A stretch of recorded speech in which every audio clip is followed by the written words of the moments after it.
जेडे हे सगळं असं अचानक कसं काय ठरलं ग? अगं चांगलं स्थळ आलं ना म्हणून लगेचच बघायचं ठरलं. आणि तसं बी आजकाल चांगली स्थळ मिळतात कुठं. खर तर ना तुला सुमन काकीला आवराय बोलवायला पाहिजे होतं.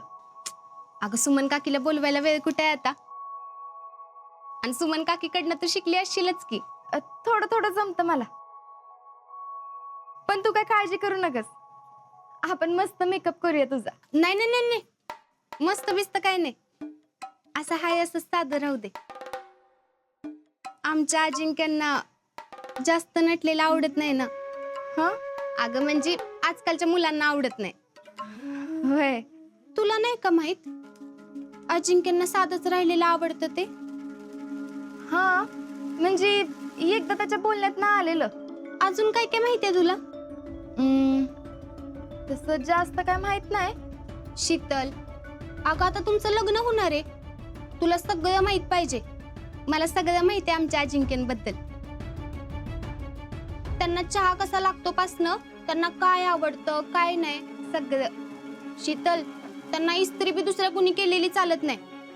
जर केली तर ती त्यांना जशी पाहिजे तशीच करायला पाहिजे.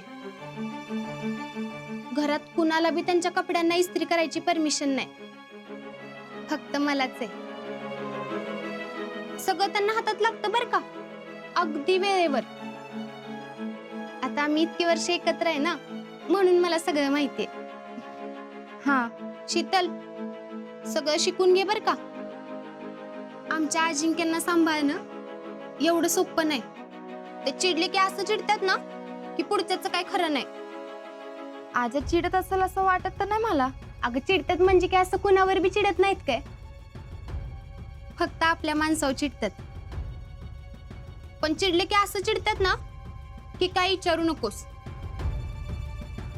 वय ग, तुझ्यावर नाही चिडले कधी? नाही.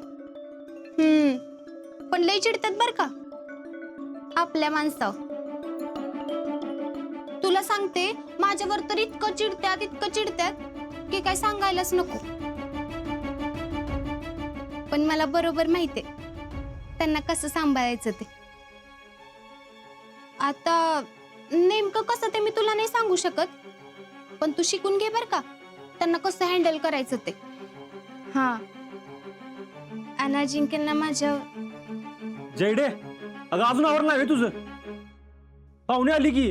काय अजिंक्य, आवाज तरी चिडू नका. ते राहू दे, आवरा लवकर, उठा. वय हे काय झालंच की. हा, आणि ते मागच्या दरवाजाने किचन मध्ये जावा, उठा.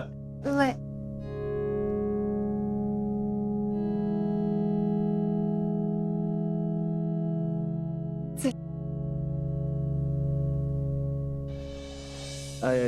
या की या या या, बसा.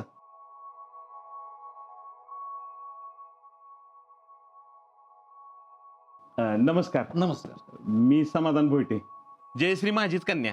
अच्छा, मी अरुण, मुलाचा मामा. आणि हा मुलगा संजय. नमस्कार. नमस्कार. कसा झाला प्रवास? चांगला झाला. घर शोधायला काय त्रास नाही ना झाला? नाही, गावात येताच विचारलं समाधान बोयटेंच्या घरी जायचंय, तेव्हा सगळेच म्हणले आजा फौजीच्या घरी जायचंय का. आम्हाला पटकन कळलंच नाही आजा फौजी कोण. हा काय अजिंक्य, माझा भाचा आहे. ट्रेनिंग पूर्ण झालं, आता सुट्टीला आलाय. अच्छा, मग आता परत कधी? आता पोस्टिंग होईल. अच्छा. जयश्रीची आई. अच्छा.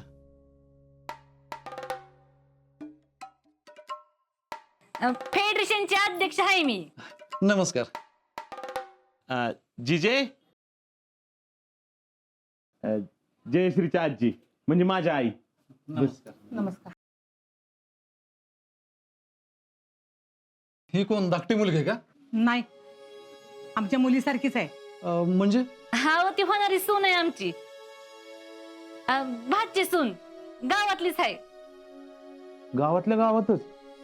हा, म्हणजे ती अजिंक्यनीच पसंत केली ना. तुम्ही कुठं कामाला आहे म्हणला? हिथंच कारखान्यावर कामाला आहे. तुमचा व्यवसाय काय? माझा सेंटरिंगचा व्यवसाय. संजू माझ्या हाताखाली तयार झालाय. अहो स्वतःच्या जेव्हावर त्यानं 200 प्लेट घेतल्यात आणि गाडी बी घेतली आहे. आता 2 साईड चालू आहेत त्याच्या. कॉन्ट्रॅक्टर आहे त्यो. आता सिमेंटची एजन्सी घ्यायची बी आहे आमच्या डोक्यात. अच्छा. आणि कॉलेजला कुठं होता? तर 12वी पर्यंत इथंच दहीवाडीला होतो. आणि पुढं? पुढं पूर्ण शिक्षण नाही घेता आलं. ह्यो लहान असताना याचं वडील वारलं. मग माझी बहीण आणि ह्यो माझ्याकडेच राहिले. अडचणीमुळे शिक्षण नाही पूर्ण करता आलं पोराला. आमच्या अजिंक्यचं बी असंच आहे. अजिंक्य लहान असताना त्याचे आई वडील गेले. त्यानंतर तो लहानाचा मोठा आमच्या घरातच झाला. पण पोरग लय जिद्दी आहे. अहो शिक्षण पूर्ण केलं आणि आता आर्मीत भरती पण झाला. निस्तच गेलं नाहीत बर का, मेडल बी घेऊन आल्यात बेस्ट शिपायाचं.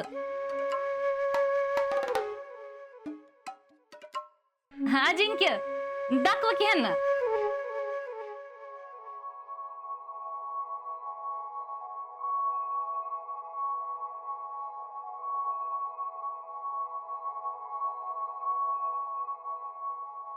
हे बघा.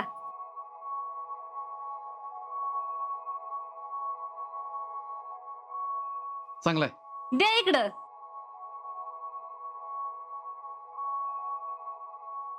पुष्पा जा मुलीला घेऊन ये जा. हा होय. हे ठेवा.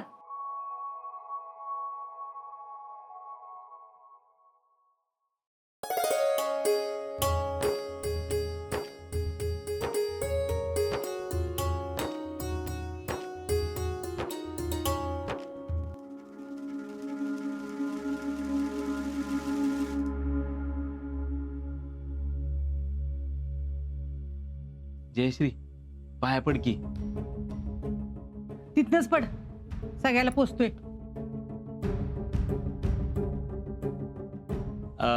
ही मुलगी तुम्हाला काही प्रश्न विचारायचे असले तर विचारा.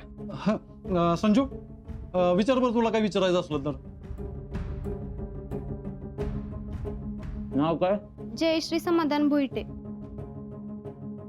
यंदा M.Com पूर्ण होईल.